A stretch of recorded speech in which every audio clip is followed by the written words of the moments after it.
Kangaroos podcast. Here is your host, Dean Masich.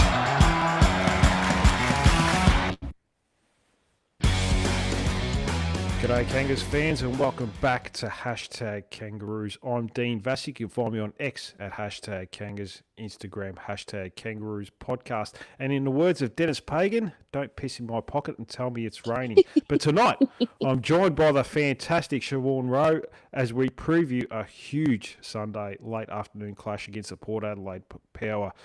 Siobhan, we're on a winning streak. I don't think anyone's ever going to beat us again, albeit it's probably not as convincing as we would like, but a winning streak is a winning streak at the end of the day, Siobhan. We've been crying out for this for, 6 years now. It is. It's a weird feeling, three wins in a row. And what's funny is that Harry Sheezel mentioned when he signed that additional 2 years onto his contract that he'd never won 3 games in a row in his career, and he was drafted about 4 years ago. So it is rare air and a unique territory for us, but I do think that all of this success, if you want to call it that way, that we've had will be somewhat measured and scrutinised more so than ever than what we produce on Sunday. Like you said, I hate coming on here and being negative, and I don't want to be that because obviously we are winning and that's all we can ask for, but it's far from convincing. I think we certainly missed a few opportunities and shots on goal on the weekend against the Bombers, but it just didn't feel very enjoyable to watch. And I think that footy we produced at the start of the year, and certainly in round one when we beat Port for the first time this year, it was a really interesting, free-flowing, daring brand of footy. So hopefully we can replicate some of that at the Adelaide Oval, which certainly hasn't been a happy hunting ground. I mean, we've never won a game there before, Dean. So this Sunday will pose a very big challenge. But nonetheless, we're on a winning streak. We're getting the job done. The 10 is still alive, which is unbelievable. And we're on the right side of the ledger for the first time in a very long time. So they're getting the job done. They're winning ugly. But I think we've got to pull a few more tricks out of the bag this weekend to get the job done. Yeah, I think we spoke off air that how poor Essendon were on Sunday, and I felt like not that you want to complain about winning, but it felt like a lost opportunity that we could have easily got a 10, 12 plus goal win, and that's what probably hurts against a rival like that. It would have been nice to put one over them instead of just almost getting over the line in the end. I think Charlie Spargo kicked the ceiling goal out of all the players. So it was a bit disappointing. We're not finishing games as well as we would like. I mean, there was an opportunity to really kick on probably, in that third quarter, and we missed a few opportunities. Certainly left a lot of goals out there with the inaccuracy in front of goal. Nick Larkey, the main culprit, 1 goal, 5. But there's a lot of players missing. Cooper Trembath, who's pretty reliable, kicked 1 goal, 2. And, there's a couple others as well. So, it just felt like, I mean, it's good to win, but, not that we want to be, too spoilt or entitled or anything like that, but we just left a little bit out there, didn't we? Yeah, that's what it felt like. I mean, actually, I don't, but I do at the same time feel a little sorry for the Bombers fans because they are playing woeful football. Like it almost felt like in the game was who could make less errors, and it felt that way against Richmond a little bit too.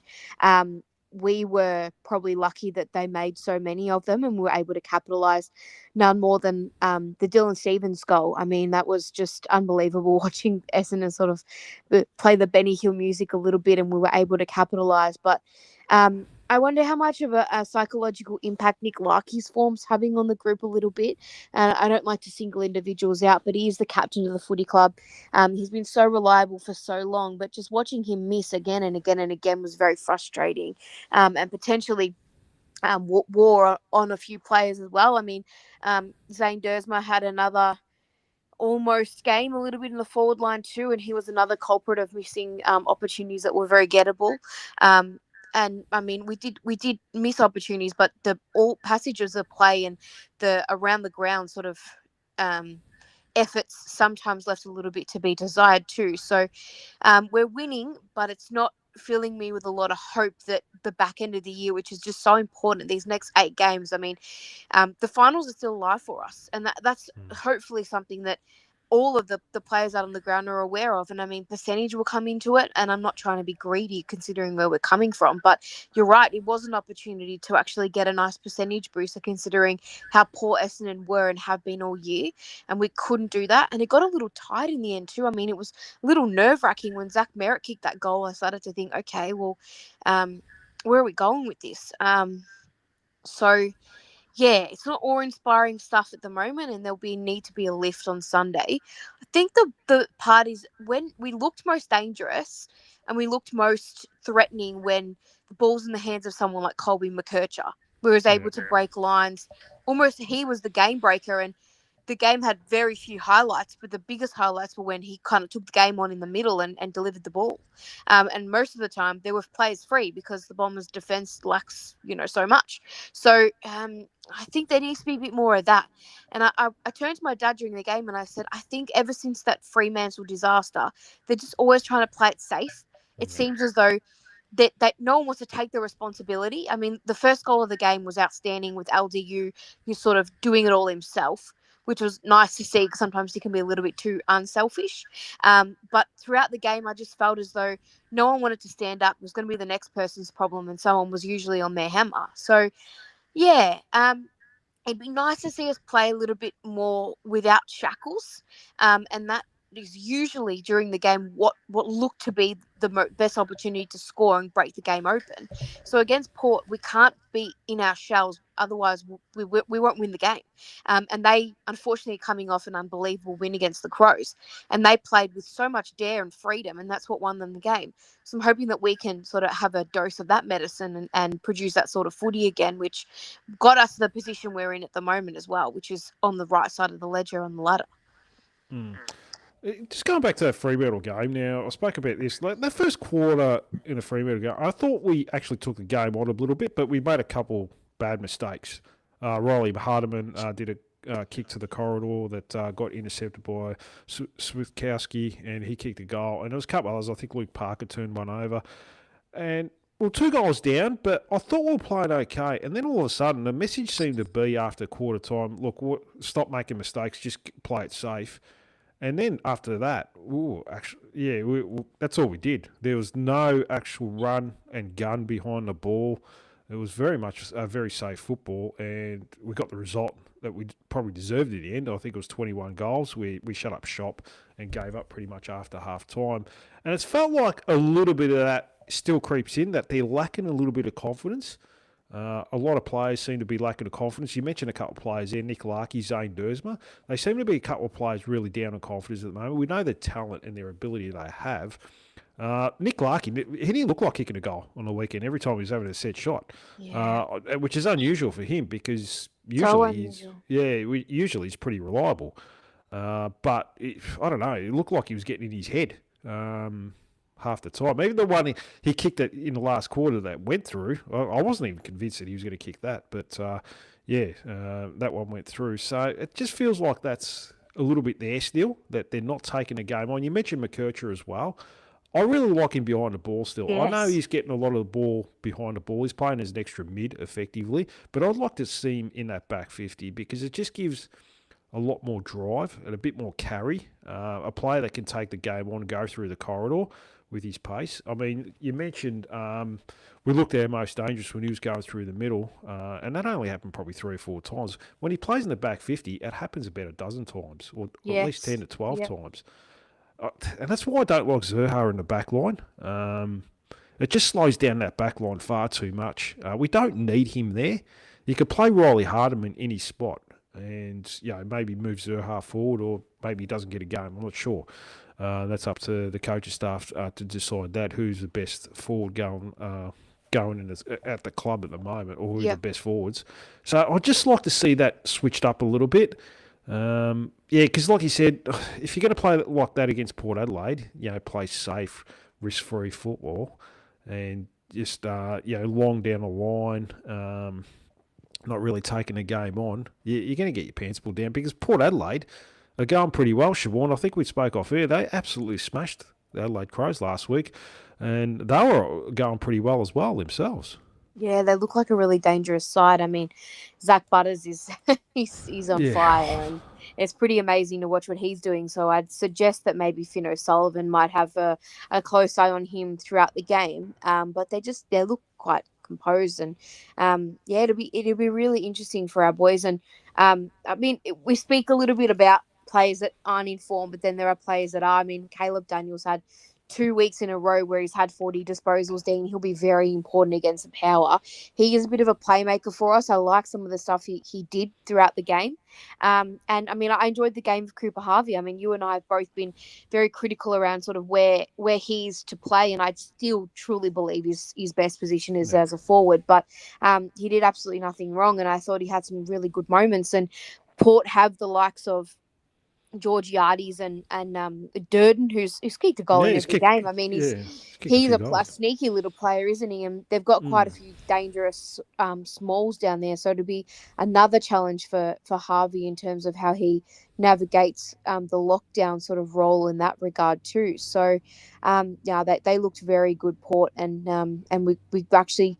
we faced them in round one, but I do feel like we're playing a different side. They've found something, and I mean they've got Jack Whitlock down there as well, who looks really promising and makes you wonder what we're doing with Matt. I mean, is he going to play soon?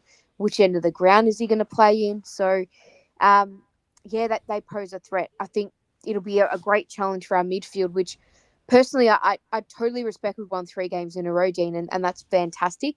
But I felt as though the midfield hasn't exactly been setting the world on fire. I mean, Harry Sheezel was clearly best on ground against the Bombers and racked up the ball at will. And I thought LGU performed quite well again. But as a group, I feel like at the start of the year, they were probably working a little bit better together.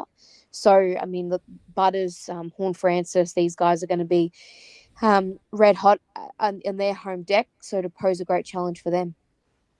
Definitely will. At Brett Westwick, 9880 came into the chat.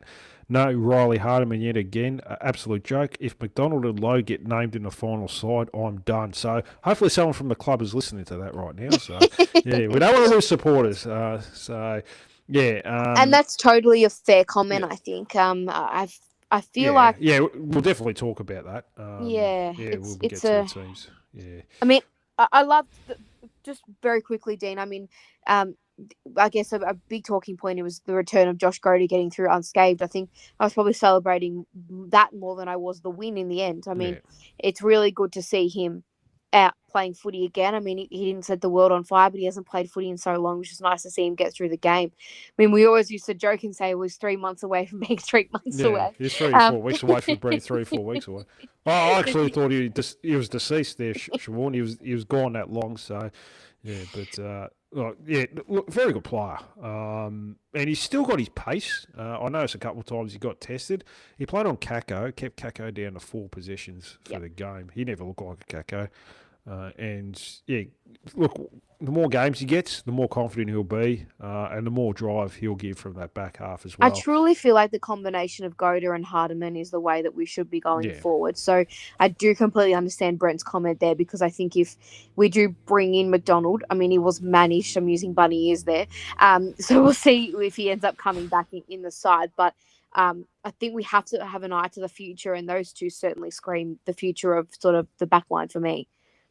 No, definitely. That's if Hardiman decides to stay. Both players out of contracts for one, so they've still got to get through that. And we'll see what happens with that over the coming weeks. A little bit of news that happened in the last week, and that's Harry Sheezel. Now, as far as we understood, this happened last Friday, so it happened the day after we recorded, that he re-signed for an extra 2 years. But this is a whole new contract. It's just come in the last couple of days. And he's got himself a fair pay rise, and he's one of the highest paid players in the league. After last week's performance, probably warranted, because we are building a club around him right now, Siobhan. What a player. I loved your tweet after the game, Dean. It was spot on. He is. I love the club put out a video after every game showing basically some inner sanctum work from each win, and he actually led the team address before they ran out on the ground against Essendon. And he leads with action. That's what's amazing about Harry Sheezel, and I truly feel as though he's the next captain of the club. and he is a star. He every single week bleeds blue and white. He digs deep. He produces. He performs. He's not overly emotional, but he's emotional in the contest. He does everything he can to get us over the line. He's professional. He's cool. He's composed. I've run out of words and superlatives for him as a person, and it's hard to believe he's 21 years old. So he's a phenomenal person and player, and I think that the signing on for an extra 2 years was random. I'll be honest; wasn't expected, but it just shows how committed he is to the club and how committed he is to helping us rise up the ladder. And I don't think anyone thought he was going anywhere, but I guess it just locks away his future. And as you said, it probably locks away his financial future and sort of the position of the club as well. So, he's just a brilliant person and a brilliant player. And I love going to the footy and seeing a lot of the younger North supporters with number 3 on their back. I think that usually says a lot to me about that person or that player. And it is, you hit the nail on the head, he's the player that we're basically building the entire club around. So everyone wants to be or play like Harry Sheezel. So, we're very, very lucky to have him. And it's amazing that he started his junior career as a small forward, and now we've turned him into this unbelievable midfielder, and that's a credit to him in how hard he's worked to get his tank right and his body right and do all the things that just make him the ultimate professional as well. So kudos to him, and I thank God every day. Yeah. Oh, look. Yeah. It's always good to be grateful. People should put that in their gratitude journal every night that Harry Sheezel plays for us. Yeah. In fact, look, just his humility as well. The way he speaks. He's never said a bad thing about anyone or anything at the club. He's never been frustrated. I mean, considering how many losses he's played in over the course of his short career. The most wins he's had in a year is 4 or 5 or something, like that, or might have been 6 last year, or I can't even remember now off the top of my head. But yeah, he's been through the trenches as much as anyone, really. No, that's right, and he's always got a positive attitude, and that's probably come from his parents. I'm not too sure, but look, he's a very level-headed kid, and he'll continue to grow. And even like when you watch the club or when you look at the club socials, when you go behind the scenes or whatever it was before the game, he's the one doing the speech to the players. Just before they come out onto the game. So onto the ground, I should say. So I mean that's what they think of him, and definitely going to be a future leader. Oh, he already is a leader of the club, but he's Do they pull the trigger on him next year, Dean, or is it another year for Larky at least? There's no rush.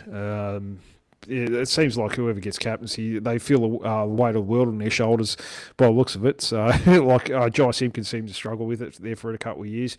Nick Larkey, who knows, it might be affecting him on the field. I don't know whether he's feeling the pressure. I'm not sure. So, we don't have to rush with him. Let him just enjoy his football and keep doing what he's doing. Which is pretty good at the moment. Now, a few people have come in the chat, which is good. At Boner time will rise again. Aiden Bonner, must be. Said Siobhan, give us a wave. She can't do that right now. She's on her phone. And Justin Sheezel has just extended till 2036. They might as well extend him to 2046. To be honest with you. At Wolf Whistle came in. Port played their grand final last week. Takeaway kicking for goal. Our form is solid the last 2 weeks. Let's break that. The Adelaide Hoodoo, North by 4 goals. That's very confident. And Boner time came in. Agree, Wolf, lucky to kick 4 straight. Generally speaking, he doesn't miss too many, so he's overdue to kick straight this week. So we'll see what happens. On the other end, Darcy Wilson. It's come out that he's holding off contract talks to the end of the year. Yeah. That's usually a good sign when a player does that. I'm getting confident on this one, Siobhan. That I think from what I've heard, St Kilda are prepared to offer more than 2 to 3 years, where we're prepared to offer 6 to 7 years. And fair enough, he's a pretty special talent. I'm pretty confident that this one, he may request a trade he's a free agent, isn't he? So he may opt to go to North next year, Siobhan, which will be a pretty good get.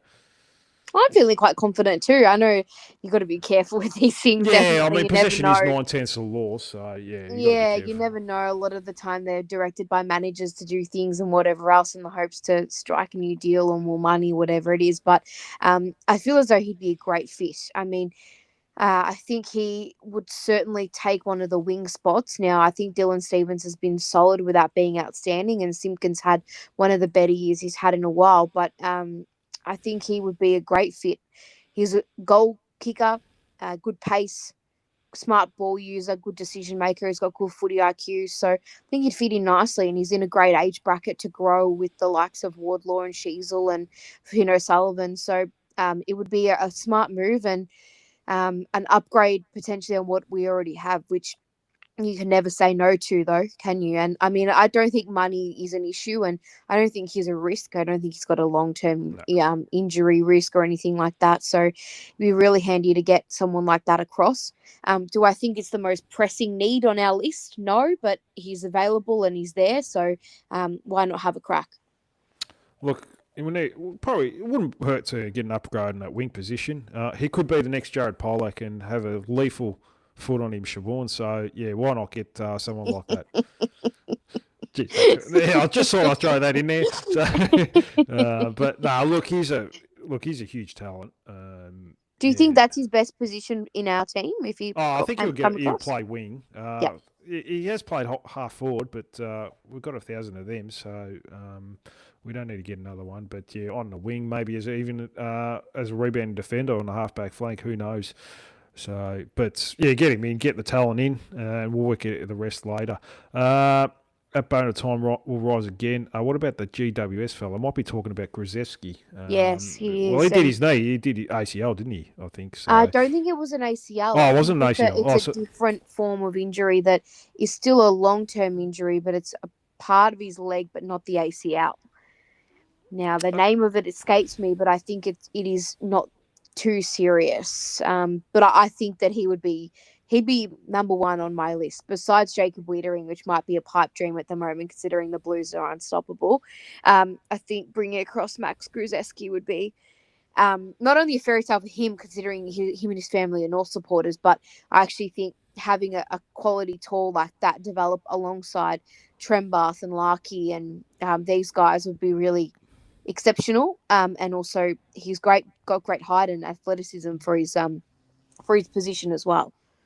do you think he's a forward? Like, can he play in the back line? I don't know too much about him. I've He's only been seen playing him. predominantly as a forward at the Giants, but I guess having Hogan and Cadman and these guys are just basically forcing him out of the side. But I do think he's good enough to be playing AFL, and he proved that before he kind of got squeezed out again by these guys coming back from injury. So it's possible that, but I mean, at the same time, what are we doing with Whitlock? I mean, Yeah, and that's Dawson's the thing. the most Yeah, confusing one for me. I mean, he apparently is a ruckman, but I don't believe he is. So yeah, I guess Clarko will work his magic with these positions with these players, but I'm not seeing much magic. I'm seeing a bit of confusion, if you want me to be brutally honest.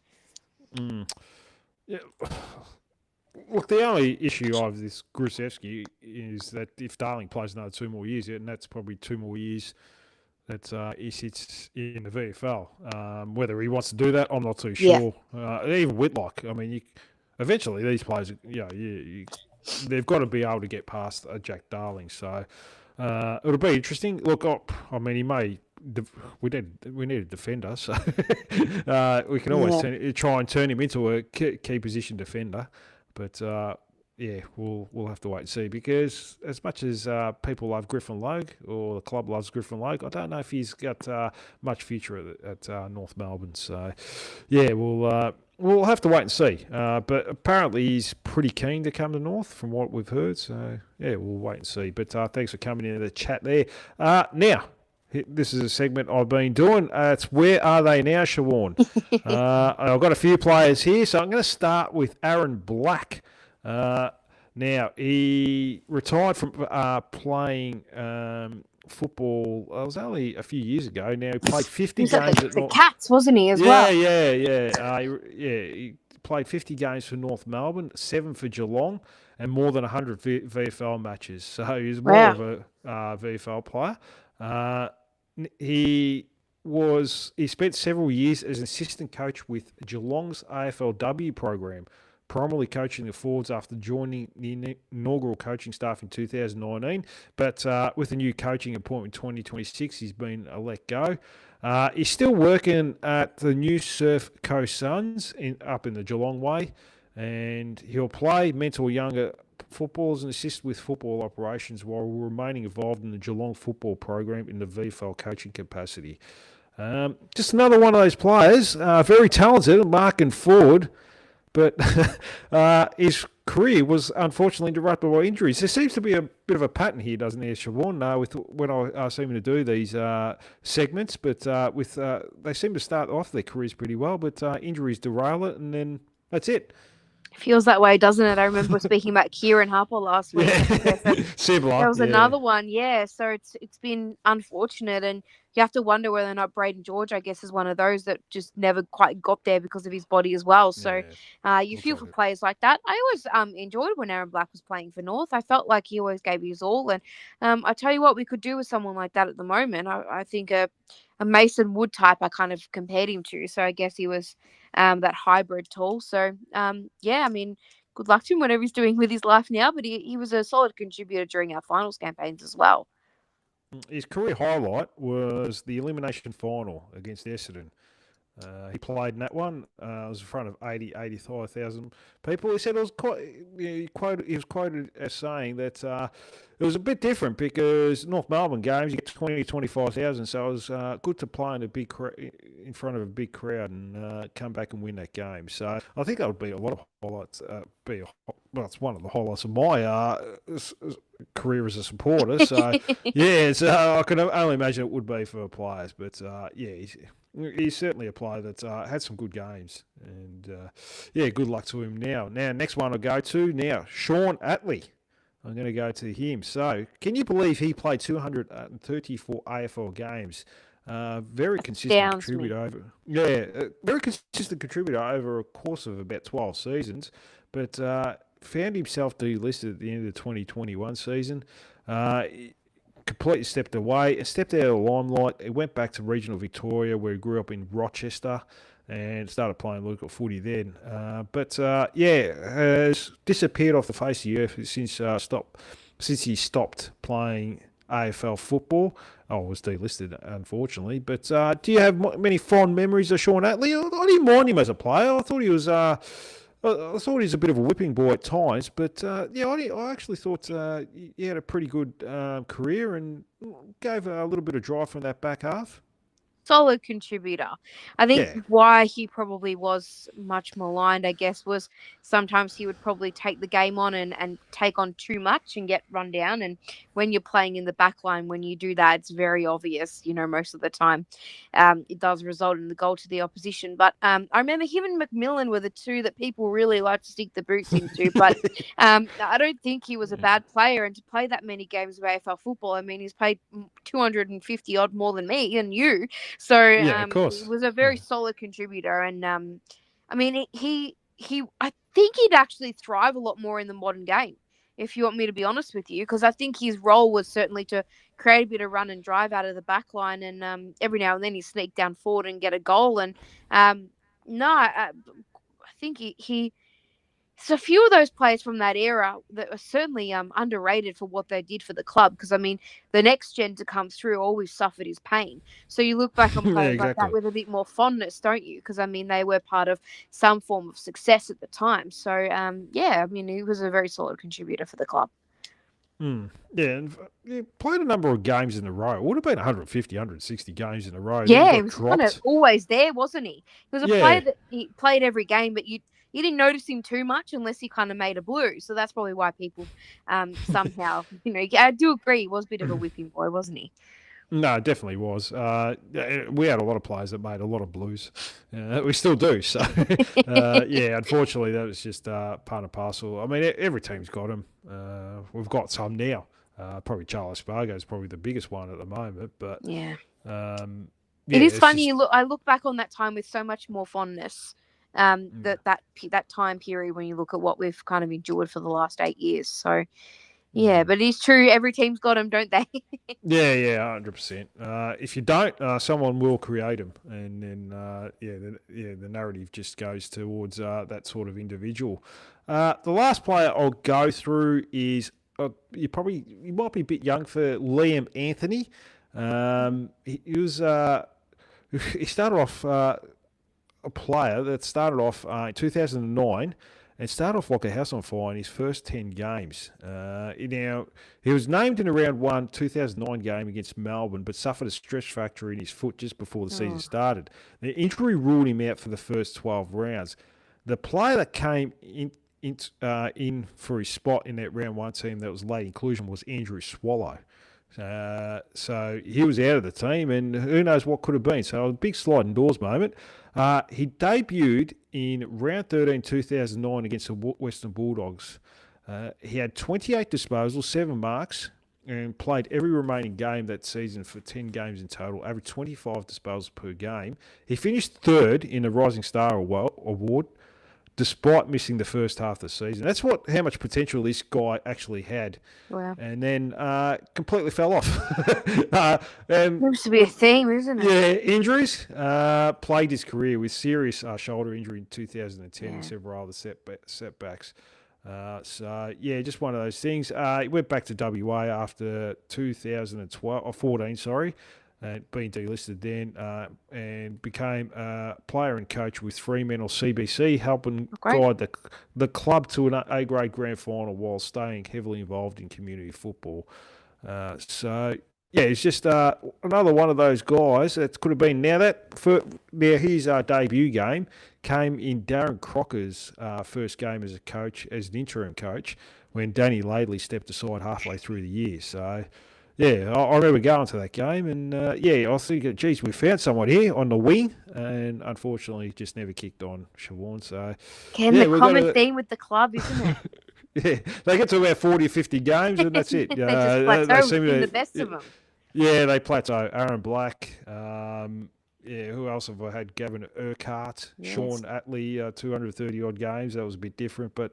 Yeah, some of these players, they start off like a house of fire and they just disappear off the face of the earth. But I do remember Liam Anthony, but it was just one of those things. I don't know if you remember much about Liam Anthony. No, not as much as the others, Dean. No, okay. No, that's it. So, anyways, we'll move forward. So I'll continue that segment over the coming weeks, but we'll go to team news now. So the one change that probably will happen, but I'll go through them. In Sherry, Logue, McDonald, a bench on an extended interchange bench. Out of the side comes Callum Coleman-Jones. Unlucky to be omitted, I must admit, Siobhan. I thought he was okay. Look, you reckon? You're generous. He was okay. I do think that's the last time we'll see him in a North Melbourne jumper. That's a given, unless there's a dramatic injury crisis. But he's solid, and that's all you're going to get from him, unfortunately. Yeah, look, you're probably a lot more generous than I was after the game. Look, I'd be surprised unless Sherry gets injured again. Then you won't play another game this year, I wouldn't think. But on the interchange bench, extended interchange bench, so Zane Dersma, Luke McDonald, Griffin Logue, Cooper Harvey, Zach Bench, Will Dawson, Tom Blamires, Charlie Spargo. At this stage, I would have to only think it's Tristan Sherry for Callum Coleman-Jones coming into the team. But would you think anything else? I went to X, and a lot of people are asking, where is Riley Hardiman, Siobhan? Yeah, that's the $1 million question. That's probably the biggest. That's probably the biggest response. That's the question on a lot of people's lips. Yeah. It's an interesting one. I mean, unless we're not privy to conversations that have been had in the background, we know he's out of contract. Unless there's something that's happened in that department, doesn't quite make a lot of sense why he's not in the side. Now, I think the obvious change would be Sherry for Coleman-Jones, but it'd be interesting to see if they bring back McDonald and where he fits into the puzzle, because Josh Goater's not going anywhere. But do you reckon we're a little tall with Sherry and with Trembath, And Dawson, yeah. Look, Dawson. you don't. Do you Mark. need 3 ruckmen, Sean? I don't think you need 3. To me, it seems like we've probably gone too tall in this circumstance. And it depends whether or not there's any other further changes. I mean, I'd like to see Zach Banch in the side. I think Yeah, he a bit was, of run. for me, the Yeah. obvious replacement for Curtis. But yeah, it just seems like we're a little top heavy. Yeah, I'd like to see Bench come in for. And now Will Dawson's on the bench, so yeah. If you're not going to play Will Dawson in the back line, which they're not going to by the looks of it, Then yeah, what's they're his not. purpose Yeah, in the then side? I'd get Bench in because I'd like to see another runner. That's a bit of a utility that can play up at the ground a bit. Yep. Because we seem to be last few weeks, we don't seem to be finishing off games too well as well, do we? So No, yeah, the Bombers got a little too close for comfort, didn't they? Well, West Coast were probably a minute or 2 away from winning the game as well. I know tall players don't get any shorter as the game goes on, but I don't know. Well, what's the point of playing someone with 30% game time like a Dawson? And I don't know what you get out of that. I don't think they've unlocked anything huge here where they thought, all right, we've got the secret to this sub player that will just play an extra ruckman. Nobody knows about it. It's a secret. Where I unlock this huge thing. I just don't. I think I'd go, Bench. Just give it a go. Like you've got nothing to lose. Port Adelaide play with a bit of speed and a bit of pace. Get another runner in there. Why not? It's a bit of a bigger oval. You don't need Will Dawson just sitting on the bench, passing towels on to the boys to put around their legs or anything like that. So I don't know. That's just my opinion. Do you have anything different there, or would you like to see anything different? I just think they're going to find a way to bring Luke McDonald back in the side, and I'll be really, really upset if it's at the expense of someone like Blumeyers or Harvey. I thought both of them were okay on the weekend, so we'll see what happens. But I do think that Dawson's definitely a possibility of losing his spot in the side, and that's again through no fault of his own. I feel like he's certainly not being played or given a fair opportunity to show his capabilities, if you want my honest view on that. So we'll see. And I think the huge elephant in the room is probably Zane Dersma. Now, how much more of an opportunity do we give him? I know you, Dean, you like some of what he's doing, but for me, if he's not kicking goals, which he hasn't been, he's not impacting the scoreboard, and he's not leading 2 scores with his teammates, he is sort of rendered somewhat useless. He's not tackling, he's not doing much else around the ground, which I understand that might not necessarily be his role, but I think it's wearing a little thin, on me anyway. So I think they will play him, but he'd want to have a bit more of an impact against Port because there are players that are wanting to take his position in that side. He's down on confidence. There's no doubt about that. Because even going for marks right now, he looks really timid.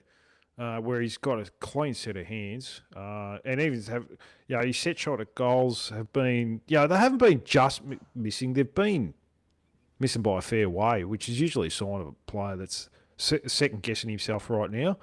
And I don't know how to approach it. Like, do you put him in the VFL for a couple of weeks and get this Oliver Griffin in, who's pretty much the same sort of player, or do you just get another small in? And hopefully he finds form in the VFL, then he can come back to the seniors. Because before probably the last month, and this is the case with a lot of forwards, that they will have lean patches throughout the course of a season. Like even Cooper Trimbath had it, and he's seemed to found a bit of form at the moment, and maybe that's got something to do with going into the ruck as well. So it's just mixed up his role a bit, and he goes forward, he kicks a few goals. Look, I like him. I really like Zane Dersma.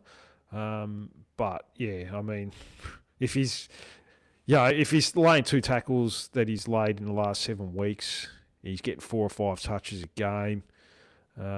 It's hard to carry that sort of player. That's for sure. So especially against better teams, like you can sort of get away with it against like a Essendon, Richmond. Yep. But against better teams, you just can't have players that don't contribute across the board. So, it's going to be interesting. But I suppose if he comes out, who would come in? Do you think maybe a small like a Zach Bench or Do you I feel don't like think. it's time to bring Zerha permanently back forward? Well, I don't like him. I don't like him in the back line. I just felt like I was watching him on the weekend. I was Yeah. watching from level 2 closely. He's just very much like Griffin Logue when he plays. He doesn't want to get a body in his opponent. He just wants to read the ball when it comes in, and when the ball comes in, he's and he can leave his opponent when it comes in long. He's pretty good. Like he'll intercept or he'll get a spoil in. But the problem is, the minute the ball goes through his player, he's nowhere near him. He's about 2 or 3 metres behind, and it's too Mm. late by then. And it just slows down that back line far too much as well, Siobhan. I Mm. don't like it. Like, I'd like to see him and McKercher swap around. I know McKercher's playing as an extra mid, effectively, like a high half forward. But, that when they made that change against Gold Coast, I thought Zerha looked pretty good as a forward, and they've played him for a half against Fremantle the next week, and then they've put him straight to the back line again. Yeah. So Yeah.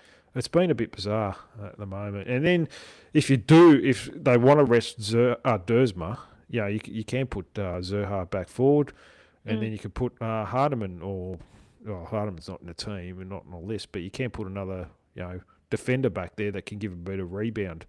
Yeah, Or, it seems like we're a bit skewed at the moment in terms of across the board, if you ask me. it's the team balance seems still a little bit off. Yeah. But we'll we'll wait and see. I mean, we'll know more tomorrow night. They're obviously having conversations about Cooper Harvey as well, and well, I'm with you on this one. I really like him in that back half. I know he did a couple of turnovers on the weekend that cost the team goals, but his ability to create, he's probably one of the most highly skilled players at the club. Yeah. He's a beautiful kick, beautiful field kick, and I thought his ability to defend the transition was outstanding on the weekend. So there's a lot more upside with him than Luke McDonald, I would think. And I still worry that if one bad game, or he does a few more turnovers this week against they've got a lot less grace than other players. Yeah, that's right. He comes out. That could be it. I think he swapped jumpers with Nate Caddy at the end of the game. He might be happy to go play with his best Nate at the end of the year, get a 2 or 3 year deal at Essendon, and play as a forward, which is his best position. Because let's face it, Essendon need some actual decent players in that team, and he'll get a game every week at Essendon. Yeah. So, I think he's an AFL footballer, Dean. It's just he's kind of he is. He is now. Yeah. But I think he's very comfortable at the level. Yeah. So it still worries me that he's on the interchange bench. So Blamires. Clarko will find a way to bring back Luke McDonald. Don't you worry. We'll have that conversation tomorrow night. But I worry for that sort of result because I think both Blamires and Harvey certainly don't deserve to not be in the team next week.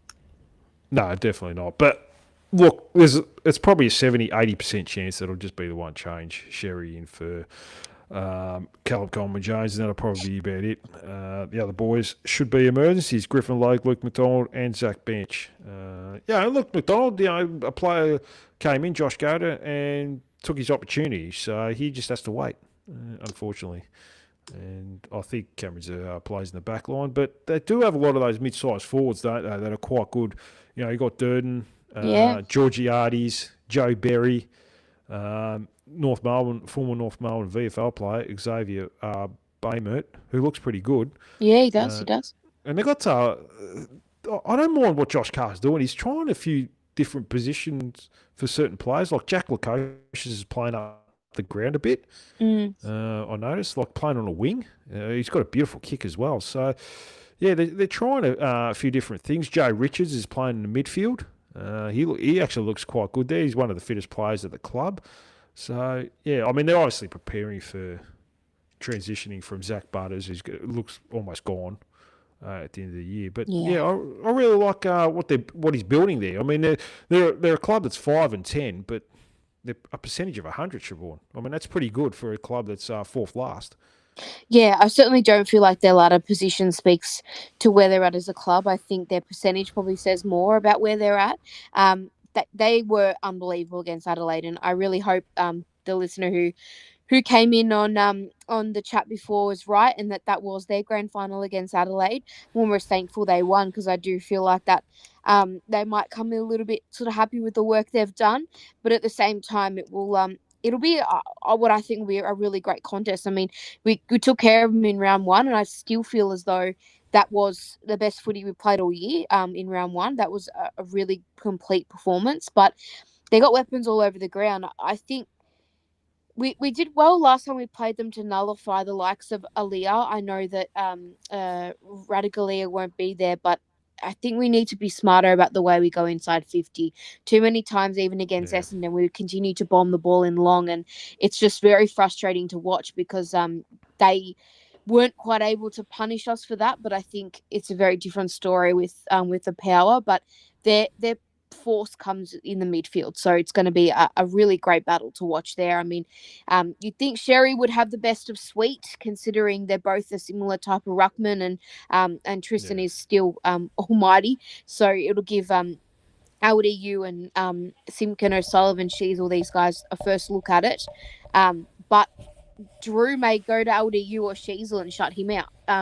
So we've got to be mindful of that, and certain players need to step up in their absence. But they're playing a lot better as a unit, I think, Port. So it's a different side to the one we faced in round one. So it's time that that our boys probably ramped it up a gear, because what we produce against Essendon won't quite get it done at a ground where we've faced many demons. So they're going to have to come out with a good start as well. I mean, if we let Port get the jump, I fear those demons may come crawling back as well. So the start will be quite important to the end result. No, definitely. Yeah, we've got to start the game off well. I think last time we played in Adelaide, was it the second quarter when we played the Crows? We copped about 10 goals to zip, and there was game over. So, yeah, we can't afford to do that. We actually did start that game off pretty well. We just kicked it accurately at the start. I think it was 2-4 to zip.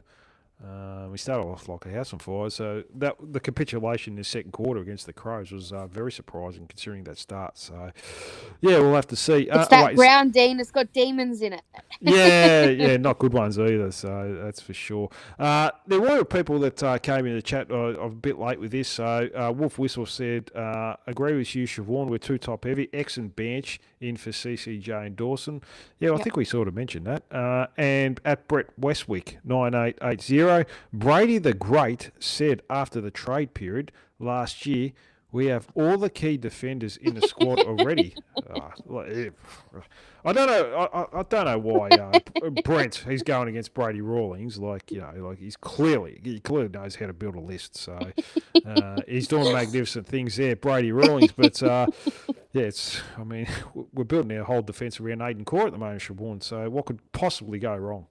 I think that's the concerning part, is that every time I go to a game of footy, I cross my fingers and toes that we don't get any injuries to anyone in the back half, because, I mean, to his credit, he was excellent against Caddy. Besides that great mark he took in the last quarter, he was relatively unsighted, and he's probably going to have to do the same on Georgiades, if not more, of course. So he's playing his role, so I definitely don't feel like pot-shotting him today, but it's a little worrying if we get one injury in that back half, especially if it's Charlie Comben.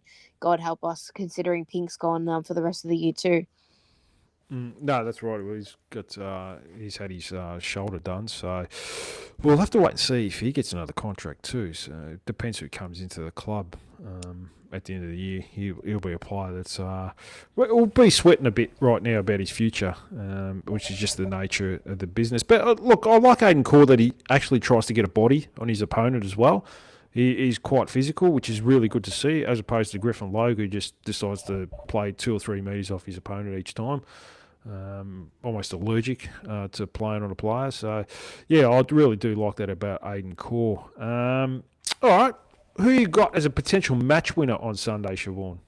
This one's really hard to identify, Dean. Usually I can give you a player and we're off and running, but I said at the start of the pod that the way that we looked the most dangerous is when the ball was in the hands of Colby McKercher. And I'll say the same again. I think that We do. We look the most damaging when we're taking the game on with him through the middle. So I hope he plays in the back half, and I hope he's a key driver. Him and Daniel sort of getting the ball out of there and progressing forward. So I'll say Kelby McKercher is a big reason why we might get the job done on the weekend. What about for yourself? I might go LDU because I think Yep. Joe Richards has been playing a bit of run with role. They might try and target Sheasel a little bit more this week. I think he's Okay. been more damaging. So I might go LDU. He might be the breakout player this week where he gets 30 touches. He's been held there for a couple of weeks, LDU. He was better last week against the Bombers. Had that almost game where he could have kicked 4 and had 35 touches, but did some funny and weird things. But that's just part of being a North Melbourne player. You got to do weird things every now and then.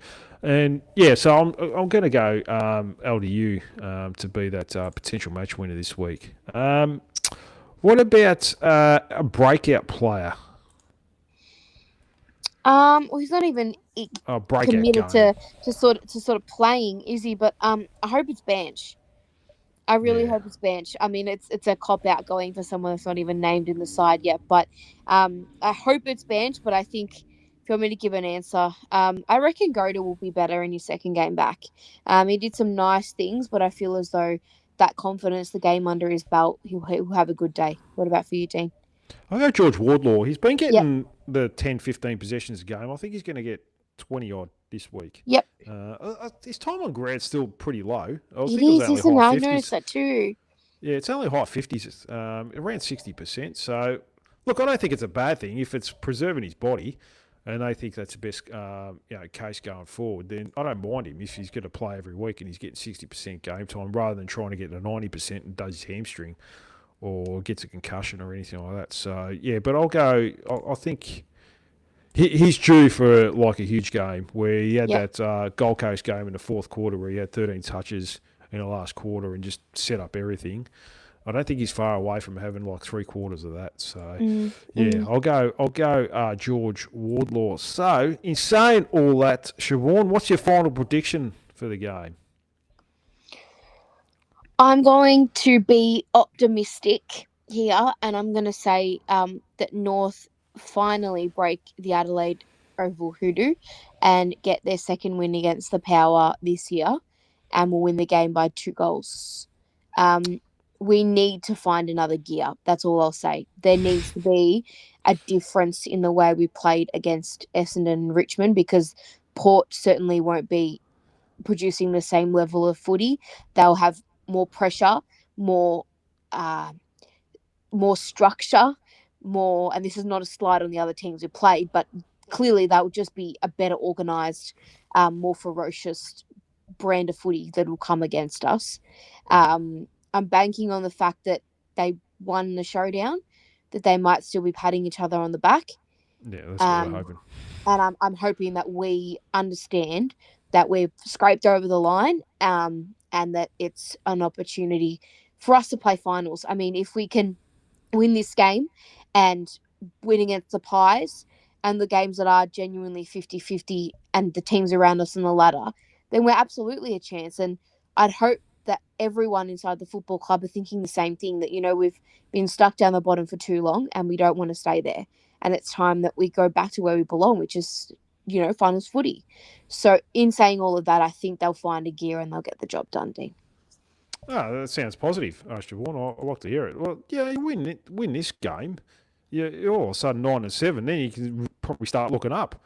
Yes. You could always start even looking, maybe top 6. we can avoid the play-in. But it's true. You get there's a number of teams on 36 points. So, Bulldogs, Melbourne, Crows, Geelong. You never know. You can start looking up and start challenging them. Because we do have a lot of teams left around our sort of mark. St Kilda, Bulldogs. Have we got the Bulldogs? Yeah, we do on a Thursday night. Collingwood. Yeah, so you never know. Melbourne as well. So it's going to be an exciting finish, especially if we can get the win this week. I'll go a 1-point win. Jason Horne-Francis to have a shot and hit the post, like Jake Waterman, 30 metres out. Griffin Logue to be a late inclusion. He's going to play on Jason or Francis up forward. He'll leave him alone like he does. Just ball watching. He'll mark it 30 out and hit the post. So I'll go a 1 point win, Siobhan. I love it, Dean. The drama of it. It's great. Yeah, that's right. So, yeah, we'll sledge him into mission. Yeah, we'll wait and see anyway. Anyway, Siobhan, that's all I have for you tonight. Did you want to add anything else before I let you go? It's exciting. That's all I wanted to say. Is that it's been a very unusual long for this time of year. Yes. Usually we're all crying in our soup, going, "Where did it all go wrong? And how the fuck are we going to get through this?" But it's so nice to have the season still alive, and I think it's I felt flat walking away from every game. I think we're just so used to winning that, but I haven't felt a lot of optimism. But I've tried to flip it on its head a little bit in the last few days and go, it's been a very long time since we've been in the contest and fighting for a spot. I mean, I was against the wild card round, but now I'm all for it, and I'm really happy that there's an opportunity. I'm really, really happy there's an opportunity for us here, and I hope that spirit is inside the four walls as well, because if we can capture some of what we did at the start of the year and mix it with a bit of the winning feeling we've had and all those things, there's no reason why we can't. And that's what an incredible opportunity we've got. And I mean, we're already 3 games ahead of where we were this time at the end of last year. So there has been movement and progression in the win-loss column, but it's a chance to show the progression on the field by winning at the Adelaide Oval, which is just such a big thing for the footy club too. So it's time we get the monkey off the back, and time to get excited, I think, too. So just wanted to end on that note, but it's good stuff. No, it's it's good time of year. Put it this way, as opposed to, all right, I'll start talking about the AFLW team and see what's going on there. So yeah, I can put my full focus on AFL men's program still. Round 15. It sounds a bit strange, but to say that it's only round 15. But most times since I've been doing this, by round 15, we're well and truly out of the race, and we're talking about who we're going to get with our first pick. And I'll start looking at the draft prospects, but don't have to do that now. Now, a few people have come in late, and there's at Costanti apology letter. He was full of promise, Aaron Black, much like Garner, sadly. Yeah, we've had about 20 of those players. He's a big one, isn't he? Yeah, he is. At Rue Tragic 11, North Merchant posted that Cal Toomey said Grzeski would be an excellent set-half back. Perhaps that is the plan. Then, you never know. Well, can only try. At Costanti apology letter came in again. That left-footed goal against the Swans. Finals too, who could find the footy LA but kick the ball up the chimney. Oh, don't know who LA is. Liam Anthony. There you go. Oh, there you go. You're very good. He could find the footy LA but kick the ball up the chimney. Yeah, it's pretty normal for a North player.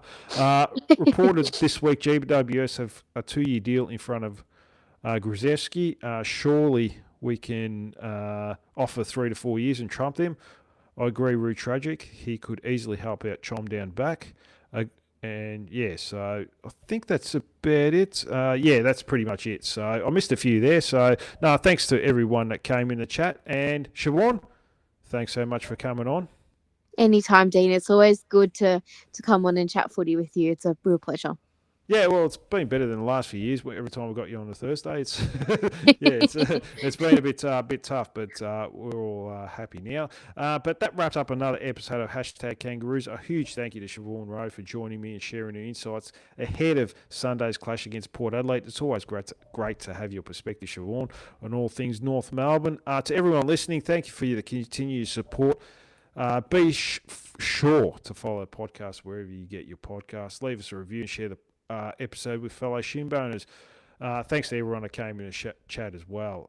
Would love to hear your thoughts too, so jump on to my socials, usually on X, and let us know your predictions for the game, what you think, who you think will be North's best on ground. Hopefully by Sunday evening we're celebrating another memorable Roos performance, Siobhan. Until next time, stay passionate, keep packing the blue and white, and